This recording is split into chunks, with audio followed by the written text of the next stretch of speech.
Canada में, जी हां, Canada में अगर आप एज अ परमानेंट रेजिडेंट रहते हैं या एज अ सिटीजन रहते हैं तो आप अपने स्पाउस को उनकी होम कंट्री से कनाडा कैसे बुला सकते हैं, क्या होता है स्पाउसल स्पॉन्सरशिप का प्रोसेस, स्पाउस वीजा से ये डिफरेंट कैसे होता है, इसका क्या है फायदा, क्या प्रॉब्लम्स आती हैं और कैसे आप एक सक्सेसफुल स्पाउसल स्पॉन्सरशिप की फाइल बना सकते हो। और कुछ फाइल्स तो 2-2 महीने में भी प्रोसेस हो जाती हैं। तो कैसे करते हैं कनाडा में स्पाउसल स्पॉन्सरशिप की फाइल को लॉन्च और कैसे सक्सेसफुल पासपोर्ट रिक्वेस्ट लेके आते हैं, अगर आप ये जानना चाहते हैं तो हमारे साथ देखिए अंत तक ये वीडियो। check Johnny Hans। जी हां दोस्तों, नमस्कार, आदाब, सत श्री अकाल, राम राम। जहां पर भी आप इस वक्त हमें देख रहे हैं इस वीडियो का पूरा फायदा उठा सकते हैं अगर आप इस वक्त कनाडा में परमानेंट रेजिडेंट हैं या फिर सिटीजन हैं। अगर आपने अपनी वाइफ या हस्बैंड या जो स्पाउस है उनको कनाडा बुलाना है, क्या सही प्रोसेस है, कौन सी गलतियां लोगों ने अब तक की हैं, कैसे लोग फंस जाते हैं दूर के चक्करों में और कैसे सही प्रोसेस फॉलो करने में जो प्रोसेस ऑलमोस्ट 10 महीने का है, 12 महीने का, वो सिर्फ 2 महीने में भी फाइल प्रोसेस हो रही है स्पाउसल स्पॉन्सरशिप की। तो चलिए बात करते हैं। सबसे पहले जो दोस्त हमें इस वीडियो में पहली बार देख रहे हैं उनको मैं अपना इंट्रोडक्शन करवा दूं। जी, मेरा नाम है जॉनी हंस और मैं हूं एक पोएट, व्लॉगर और CICC certified trained registered immigration consultant. हमारी टीम सर्व करती है कनाडा और इंडिया दोनों लोकेशन से। सबसे पहले बात करते हैं कि स्पाउसल स्पॉन्सरशिप क्या है। जी हां दोस्तों, जो दोस्त यहां पे already as a permanent resident हैं कनाडा के या सिटीजन हैं, वो अपने स्पाउस को directly as a permanent resident या के तौर पे कनाडा बुला सकते हैं। उसको कहते हैं स्पाउसल स्पॉन्सरशिप। अब स्पाउस वीजा और स्पाउसल स्पॉन्सरशिप दो अलग अलग चीजें हैं। जो स्टूडेंट या वर्कर होते हैं उनके जो स्पाउसेस हैं उनको स्पाउसल ओपन वर्क परमिट मिलता है, which is a work permit, not a PR। जो स्पाउसल स्पॉन्सरशिप है ये PR का प्रोसेस है। इसके अंतर्गत जो आपके हस्बैंड और वाइफ इंडिया में, पाकिस्तान, बांग्लादेश, जहां पर भी है, आपके पास directly as a permanent resident आ सकते हैं। इसको फैमिली क्लास स्पॉन्सरशिप बोलते हैं। इसका जो फाइल नंबर होता है वो F से शुरू होता है। चलिए सबसे पहले बात करते हैं कि इसको जो इसकी प्रोसेसिंग टाइम की बात की जाए तो बड़ी हैरानी वाली बात है कि अगर आप इस वक्त क्यूबेक में हैं, क्यूबेक मॉन्ट्रियल में हैं और आपने फाइल लगानी है तो दो बारी सोच के लगाइए, क्योंकि लेट्स से आप इस वक्त मॉन्ट्रियल क्यूबेक में काम करते हैं, आप परमानेंट रेजिडेंट है, अपने स्पाउस को स्पॉन्सर करना है तो उसका जो टाइम फ्रेम है 36 मंथ्स का है। Crazy timeline.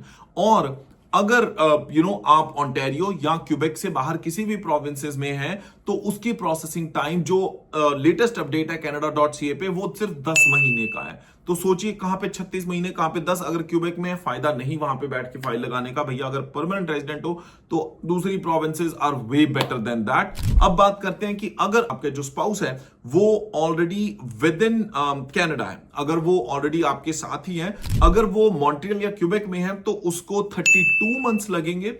और अगर ओंटारियो या बाकी प्रोविंसेस में फाइल प्रोसेस हो रही है तो उस केस में वो 24 महीने लगेंगे। आपको टाइमलाइन का जो एग्जैक्ट प्रोसेसिंग टाइम है उसकी डिस्क्रिप्शन में लिंक छोड़ दूंगा, आप देख लीजिएगा। अब जब फाइल लगाते हैं इसके कुछ खास चीजों का ध्यान रखना होता है। इसमें जो है रिलेशनशिप को बहुत अच्छी तरह एक्सप्लेन करना होता है। दो चीजें आपको प्रूव करनी पड़ती हैं इस तरह की एप्लीकेशन में।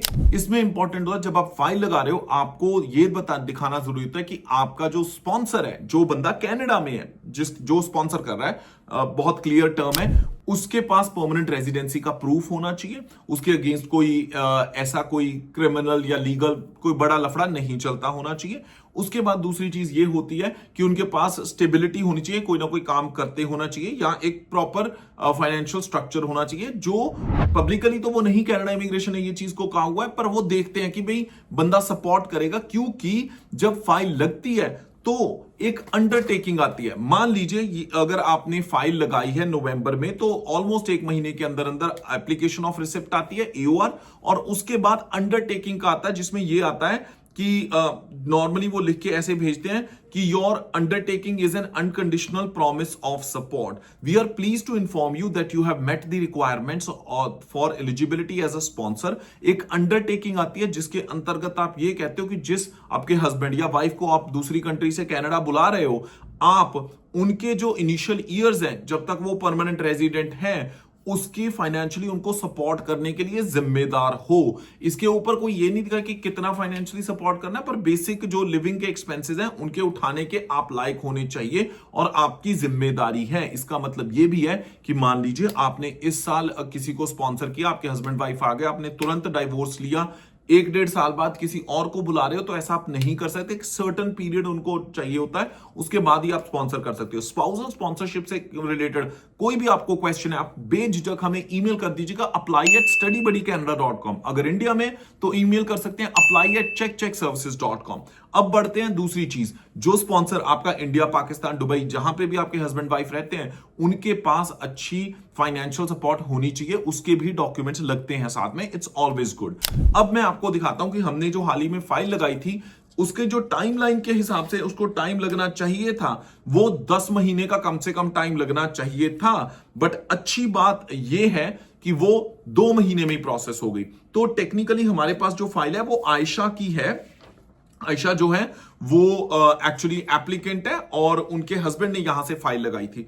तो आयशा की फाइल जो लगी है वो 7 नवंबर 2024 को हमने सबमिट करवाई। उनकी बायोमेट्रिक्स इंस्ट्रक्शन लेटर आई जाके 3 दिसंबर को। 5 दिसंबर को मेडिकल का रिक्वेस्ट आया, इन्होंने उसको सबमिट करवाया और 12 तारीख को प्री अराइवल लेटर आ गई और 16 जनवरी को इनकी पासपोर्ट रिक्वेस्ट आ चुकी है, जो मेरे पास है। आपको इसका एक सैंपल जो है वो स्क्रीन पे भी दिख जाएगा, जिसपे उन्होंने लिखा है processing of your application for PR is almost complete, you must complete following steps with in 30 days. आपको पासपोर्ट सबमिट करवाना होगा और इनकी इस वक्त पासपोर्ट सबमिशन चल रही है। सो 2 महीने में स्पाउसल स्पॉन्सरशिप कंप्लीट होगी। स्पाउसल स्पॉन्सरशिप की जो फाइल्स हैं वो बहुत तरीके से कीजिए। जब भी आपको करना है सारे फॉर्म्स फिल कीजिए, प्रॉपर पोर्टल्स को कनेक्ट करना होता है, उसके साथ साथ फाइनेंशियल कमिटमेंट दिखानी होती है। सही प्रोसेस फॉलो करने में 10 महीने की फाइल 2 महीने में प्रोसेस हो सकती है, पर अगर एक बार गलत कर दिया, जैसे मॉन्ट्रियल की फाइल 36 महीने का प्रोसेसिंग टाइम है, 2 साल बाद कोई फाइलिंग में दिक्कत आ गई तो वो फाइल वापस कर देंगे, दोबारा 2 साल का उतना टाइम लगा है। होप आज की वीडियो हेल्पफुल थी।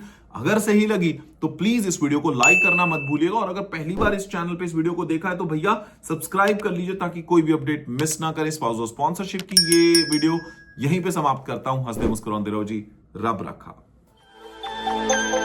Check, Johnny Ernst.